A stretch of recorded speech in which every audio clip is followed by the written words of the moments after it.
കശ്മീരിൽ ഭീകരരുടെ തോക്കിൻ മുനയിൽ നിന്ന് ഭാഗ്യം കൊണ്ട് മാത്രം രക്ഷപ്പെട്ട് തിരൂരിൽ നിന്നുള്ള വിനോദസഞ്ചാരികൾ ഫിറോസും സംഘവും നിന്നിരുന്നതിന്റെ തൊട്ടടുത്തായിരുന്നു ആക്രമണമുണ്ടായത്. ഉടൻ തന്നെ സംഘം താമസിച്ചിരുന്ന ശ്രീനഗറിലേക്ക് പുറപ്പെട്ടു. ഭീകരമായ സാഹചര്യമായിരുന്നു അതെന്നും പിന്നീടാണ് കാര്യങ്ങൾ വ്യക്തമായതെന്നും സംഘത്തിലെ ഫിറോസ് പറഞ്ഞു. സംഘം നാട്ടിലേക്കുള്ള മടക്കയാത്ര ആരംഭിച്ചിട്ടുണ്ട്.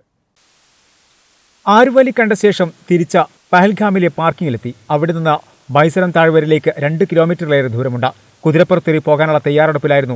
നിമിഷ നേരം കൊണ്ടാണ് എല്ലാം മാറി മറിഞ്ഞത്. തങ്ങൾ നിന്നതിന് അകലെയായിരുന്നു ഭീകര ആക്രമണം നടത്തിയത്. പഹൽഗാം ഭീകരാക്രമണത്തിൽ നിന്നും രക്ഷപ്പെട്ട തിരൂരിൽ നിന്നുള്ള വിനോദസഞ്ചാര സംഘം ഇപ്പോഴും ആ ഞെട്ടിൽ നിന്നും മാറിയിട്ടില്ല. തിരൂർ അർബൻ കോഓപ്പറേറ്റീവ് ബാങ്ക് ജീവനക്കാരും കുടുംബവുമാണ് അവധിക്കാലം ആഘോഷിക്കാനായി ജമ്മു കാശ്മീരിലെത്തിയത്. 22 പേരടങ്ങുന്ന സംഘമാണ് കാശ്മീരിലെത്തിയത്. സംഭവം നടന്ന ഉടൻ തന്നെ വാഹനത്തിൽ കയറി തങ്ങൾ താമസിച്ചിരുന്ന ശ്രീനഗറിലേക്ക് പോരുകയാണുണ്ടായതെന്ന് സംഘത്തിലെ ഫിറോസ് പറഞ്ഞു. ഈ സംഭവം നടക്കുന്ന സമയത്ത് പഹൽഗാമിൽ ഞങ്ങളുണ്ട്. പഹൽഗാമിലെ കാശ്മീരിലെ തന്നെ ഏറ്റവും സുന്ദരമായ സ്ഥലങ്ങളിൽ ഒന്നാണ് ഈ ബൈസൺ എന്നറിയപ്പെടുന്ന പ്രദേശം. മിനി സ്വിറ്റ്സർലാൻഡ് എന്നാണ് അറിയപ്പെടുക. ഇവിടെ ഈ ടൂറിസ്റ്റുകളായി ആയിരക്കണക്കിന് മലയാളികൾ തന്നെയുണ്ട്.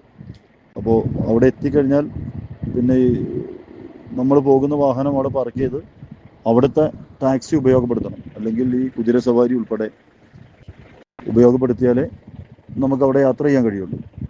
അങ്ങനെ ഞങ്ങൾ പുറപ്പെട്ടതാണ്. ഞങ്ങൾ വണ്ടിയിലായിരുന്നു. ഞങ്ങൾ 22 പേരുണ്ടായിരുന്നു. എല്ലാവരും കുടുംബസമേതാണ്. ഞങ്ങൾ ഈ സ്പോട്ടിലെത്തിയ സമയത്താണ് ഈ വെടിയുതിർക്കുന്നതും ഈ സംഭവങ്ങൾ നടക്കുന്നതും. ഞങ്ങൾ എല്ലാവരും സുരക്ഷിതരാണ്. ഭയങ്കര ഭീകരമായ ഒരു സാഹചര്യമായിരുന്നു അവിടെ ഉണ്ടായിരുന്നത്. ഞങ്ങൾ ഉടൻ തന്നെ ഞങ്ങളുടെ ഗൈഡ് ഞങ്ങളെല്ലാവരും വണ്ടി കയറ്റി തിരിച്ചു പോരുകയാണ്.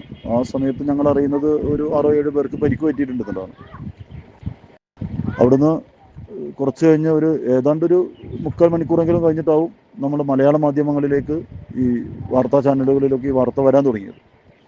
അപ്പോഴാണ് ഇതിൻ്റെ ഗൗരവം ഇത്ര ഭീകരമാണ് എന്നുള്ളത് ഞങ്ങളും മനസ്സിലാക്കുന്നത്. ഒട്ടേറെ മലയാളികൾ തന്നെ അവിടെ ഉണ്ടായിരുന്നു. സീസണായതിനാൽ നിരവധി പേരാണ് ഇവിടെ എത്തിയിരുന്നത്. താഴ്വരയിലേക്ക് ചെങ്കുത്താഴ്വയിലൂടെ കാൽനടയായോ കുതിരപ്പുറത്ത് മാത്രമേ പോകാനാകൂ. ഇടയ്ക്ക് വിശ്രമിക്കാൻ നിർത്തുന്ന പുൽമേടിലാണ് ഭീകരാക്രമണം. വലിയ ശബ്ദമൊക്കെ കേൾക്കുന്നുണ്ട്. എന്താണ് നടക്കുന്നതെന്ന് ആദ്യമൊന്നും മനസ്സിലായില്ല. പിന്നീട് കുറച്ച് സമയങ്ങൾക്ക് ശേഷമാണ് കാര്യങ്ങളെല്ലാം വ്യക്തമായതെന്നും ഫിറോസ് പറഞ്ഞു. പിന്നെ മിലിറ്ററി വേഷത്തിലാണ് ഈ ആളുകൾ വന്നത് എന്നാണ് പറയപ്പെടുന്നത്. ഭീകരരായിട്ടുള്ള ആളുകൾ എത്തിയത് മിലിറ്ററി വേഷത്തിലാണ്. അവർ യാതൊരു പ്രകോപനവും ഇല്ലാതെ തന്നെ വെടിയുതിർക്കുന്ന സാഹചര്യമാണ് ഉണ്ടായത്. വളരെ ഭീകരമായിരുന്നു. അവസ്ഥ വളരെ ഭീകരമായിരുന്നു. പക്ഷെ അതിലൊരു കുറവെന്താണെന്ന് വെച്ചാൽ കാശ്മീരിൽ ഞങ്ങൾ പുറപ്പെടുന്ന സമയത്ത് ശ്രീനഗറിലൊക്കെ ഏതാണ്ട് 50 മീറ്റർ ഡിഫറൻസിൽ എല്ലായിടത്തും ഈ പട്ടാളത്തെ കാണാൻ കഴിയുന്നുണ്ട്. പക്ഷേ ടൂറിസ്റ്റ് കേന്ദ്രങ്ങളിൽ അങ്ങനെ ഒരു സാഹചര്യം ഉണ്ടായിരുന്നില്ല. ഒരു പക്ഷേ അത് മുൻകൂട്ടി മനസ്സിലാക്കിയിട്ടാവാം ഇവർ ഈ ടൂറിസ്റ്റ് കേന്ദ്രങ്ങളെ തിരഞ്ഞെടുത്തത്.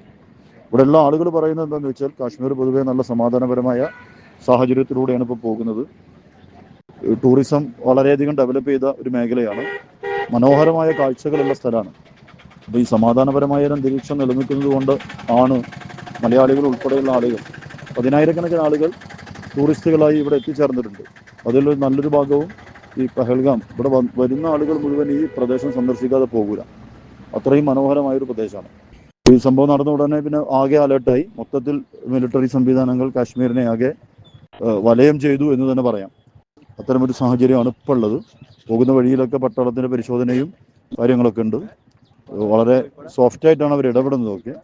ഇപ്പോൾ എല്ലാവരും സുരക്ഷിതരാണ്. ഉടൻ തന്നെ നാട്ടിലേക്ക് തിരിക്കാനുള്ള ശ്രമത്തിലാണ് സംഘം.